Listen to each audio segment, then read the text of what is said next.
Oh boy, this is getting pretty ridiculous, isn't it? The contract numbers, the years, the length, it's all coming together in different spurts of energy here, and I think a lot of us Vancouver Canucks fans need a recap. So, today what we're doing, heading into the Canucks game later today against the Anaheim Ducks, is we're going to be talking about one of the guys that I kind of called out in yesterday's post-game video. Yeah. I'm not going to hide it. I'm not going to be ashamed about what I commentated yesterday. Quite frankly, I don't even know why I would be ashamed. It happened. Today we're talking about the longest tenured Vancouver Canuck, a guy who currently needs a contract, a player whose precarious situation puts him in a very unique spot in the Vancouver Canucks lineup. Will they trade him? Will they keep him? Will they let him walk in free agency? Will they give him the money that he wants? Today, we are talking about Brock Boeser. Following yesterday's Vancouver Canucks victory, wherein he was not used in the overtime. Now, I wanted to say, just at the beginning of this video, firstly, the show is brought to you by ExpressVPN. Go out there and check out the first link in the description to save some money on your VPN, get some free months, and support this YouTube channel in the process. But aside from all of that, I wanted to expand a little bit more on the Boeser conversation from last night, because it is true that Boeser did not get any shifts in the overtime period, despite the fact that it did go for quite an extended amount of time. And the explanation for that is very simple. Firstly, they started Chytil and O'Connor because those guys are fast. You need fast players, you need speed, you need versatility. Brock Boeser, unfortunately, his foot speed has really taken a hit over the years. It's not like he was ever the fastest guy, but there were periods in his rookie season where he was able to streak down the wing and grip it and rip it on the rush snipe show. That's a version of Brock Boeser that, unfortunately, I don't think we're ever going to see again. As his career has gone on, though, he certainly has had his fair share of health problems, and it's a pretty noticeable difference when watching the way he moves now versus in his rookie season. Maybe the more obvious one is when Jake Virtanen left the door open and Brock Boeser went back first into the open side to end off his season. Yeah, that was a really bad situation there, but still, Brock Boeser is a valuable Vancouver Canucks asset who, at this point in the season, has scored himself 35 points in 51 games played. He's on pace for 51 points in 75 games total, which would be roughly around where he was at before his career year last year. 73 points in 81 games played and 40 goals. Patrick Allvin said that Brock Boeser was capable of getting 50 goals, but he just didn't. And a lot of folks, myself included, were pretty reasonably excited for Brock Boeser to continue producing goals at the rate he was last year in this season's worth of play. A contract year. It's a season to build off of all the great things we had seen last season, right?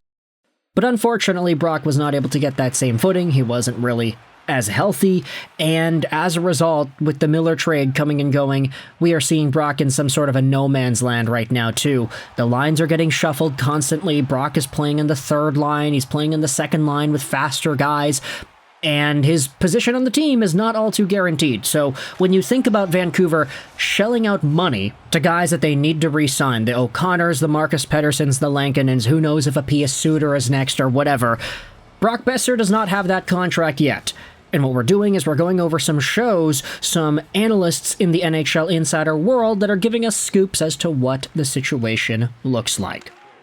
First, we had this tweet. Elliotte Friedman said this yesterday on Brock Boeser. The issue with his contract is the term. Vancouver does not want to go past 5 years for Brock Boeser. Now, it's been very well documented that Boeser's own ask, what his preference is 8 years. He wants the max term deal. He loves it in Vancouver. He likes the Canucks organization. He likes the city. He does not want to leave. He understands it's a business. He knows that even though there are desires for him to stay, there are things that he also wants that may conflict with what the Vancouver Canucks want, whether that be term or money, and as a result, you had that interview with Ian McIntyre a few days ago where he was pretty much the first one to bite on the standoff between Boeser and the Vancouver Canucks. Furthermore, we had ourselves Frank Seravalli yesterday morning on Halford and Brough, who went out there and spoke about the Boeser talk too.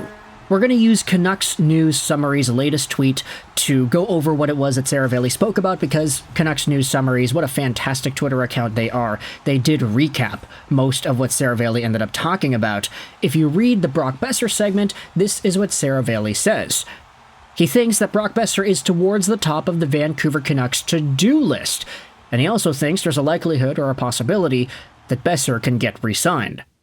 He can see Brock Boeser being held on to past the trade deadline and then re-signing, and there's a total comfort level between the two sides during this process.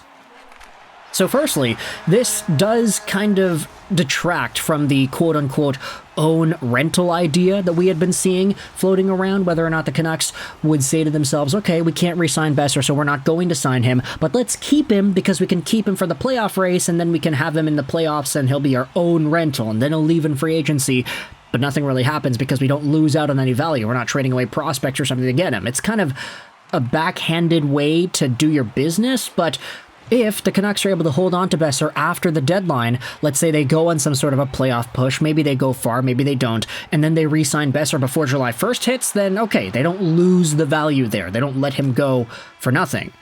There's comfort here, though, for Brock because he knows he will get paid by someone. Seravalli says that Brock feels a strong connection to Vancouver, and that is pulling him to re-sign.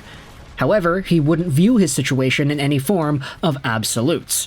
So even though Brock does want to stay in Vancouver, even though he loves it here, there's no black and white thinking saying, yeah, I am absolutely going to stay in Vancouver.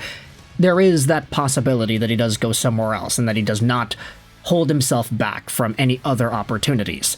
Seravalli says there hasn't been a ton of progress on contract talks, but Boeser is already making $6.65, and term will be a big part of it. From an AAV perspective, the Canucks don't really have to stretch to give him a raise. Seravalli says at the bottom here, he wouldn't be surprised if Boeser got just under $9 million. $9 million. Oy, oy, oy. Okay. Okay, this is what Sapster goes out there and replies, just under $9 million? Pardon me? And then Canucks News Summary says, I would caution on taking Frank's contract evaluations at face value. He tends to be on the high end. There are other reports saying that Boeser is at the 8.5 or under, depending on the term. Sap then replies, I'm aware, but the $9 million seems higher than just the quote-unquote high end. It seems genuinely insane to say that out loud. Canucks News Summaries then says, I did a triple take and I had to listen several times to make sure my ears weren't liars. Here's the thing, if Brock Boeser goes to the open market, is he getting even anywhere close to $9 million? I mean, he had a 40-goal year last year, on pace for 50 points this year, and the cap's going up. Does that demand $9 million for a slower, two-way capable, defensively responsible, yet offensive-leaning forward? I mean, Boeser, he's not as good as he was last year. He's still fine, but $9 million? Even if he's an unrestricted free agent, getting a whole bunch of contract offers from teams in the offseason, is $9 million a feasible dollar amount? Frank Seravalli, what are you talking about here? Like, okay, if Brock gets something in the $9 million range in Vancouver, that would be totally out to lunch. Let's say 8, 8.2 even, 8.5, give him more than JT Miller. I get that the salary cap talk is shifting in this modern environment because of how freaking far it seems like the cap is going to go up, but some numbers are just so unreasonably high in my opinion that it doesn't even really feel real to talk about them. Seravalli's saying that Boeser would be getting maybe just under $9 million bucks? Are you talking 8.8? 8.7? You're going to give him more than Bo Horvat got? Like, I don't know, man. That's kind of unattainable territory in my opinion. I was thinking already that like 7.7 is too high. 7.5, maybe right in the money there. 7.3 is an okay deal. But 9? Oh, my goodness. I want you to let me know your thoughts in the comment section below. Firstly, what do you think about Elliotte Friedman saying that term is the holdup, that Vancouver does not want to go over 5 years? And what are your thoughts on Brock Boeser's dollar amount request potentially being a little bit higher up there too? What are your thoughts on 9 million, 8.5, 8.7? If the Canucks go shorter term, then does the AAV get jacked up even more?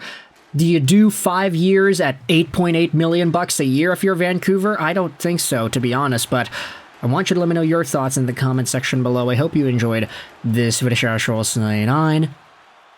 And Bye.